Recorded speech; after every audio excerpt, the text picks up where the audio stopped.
You know the phrase Hakuna Matata? It's that problem-free philosophy we all know and love, thanks to Pumbaa, right? One of the best Disney characters ever. But how much of what we see on screen is actually real, and how much is just, Disney magic? Well, that's what we're here to find out. I mean, think about it.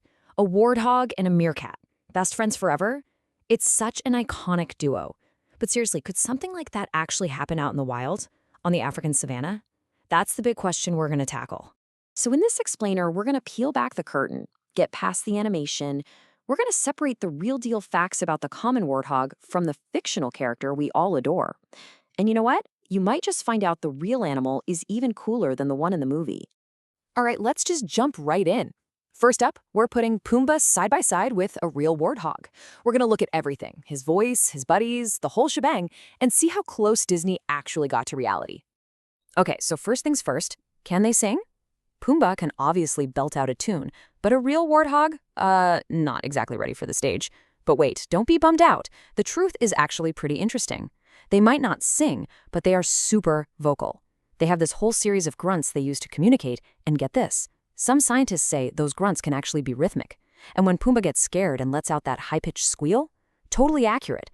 They really do squeal or squeak when they're freaked out. So the voice is kinda spot on, which is pretty cool. But what about how they act? Well, now we're gonna get into something a little weird. It's one of the most unique and honestly kinda strange habits of a warthog. It's something you definitely never saw in the movie, and it makes them totally different from any other pig in Africa. This is what's known as rooting. So picture this. It's the dry season. Food is hard to find. A warthog needs to dig for its food, things like roots and bulbs buried in the hard ground. So what does it do?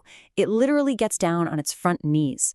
And by kneeling, it gets all this leverage. It can push its whole body weight down and use that super tough nose to just dig right in.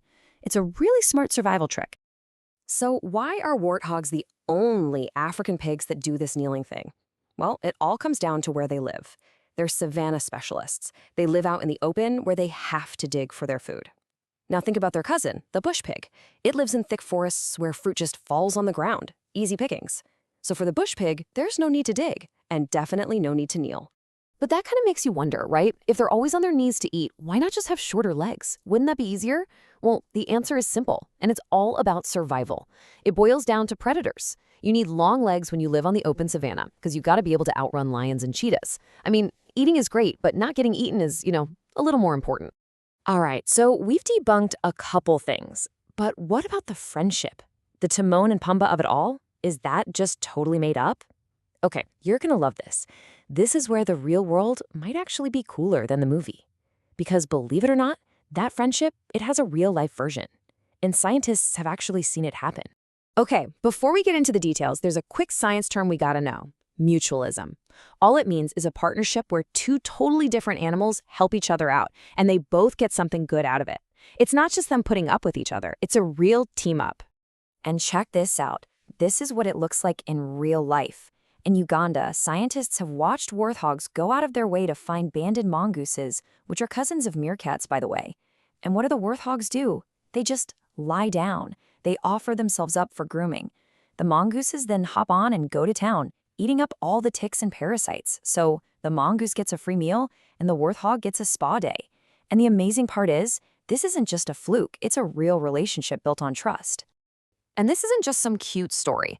As biologist Dr. Andy Plumtree points out, this kind of teamwork between two different kinds of mammals is super, super rare. It just goes to show you how smart these animals are. They can actually build trust across species, all for a common goal. Kinda sounds like Hakuna Matata, doesn't it? So, okay, let's zoom out a bit and look at the bigger picture of a warthog's life. We've talked about food and friends, but now let's get into their family life, how they're built, and how they deal with all the dangers out there. First up, those famous warts. Fun fact, they're not actually warts. They're just these really thick bumps of skin.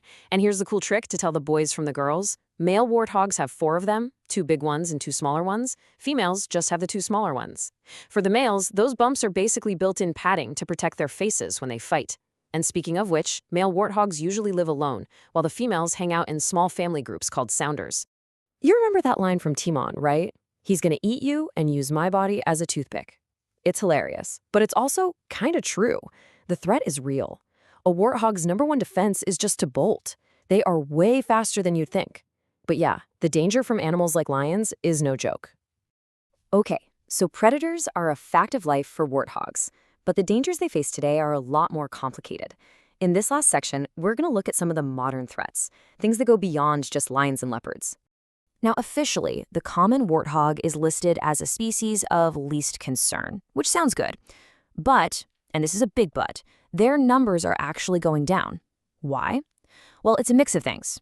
You got the usual suspects, like predators and drought, but then you also have human pressures, like trophy hunting.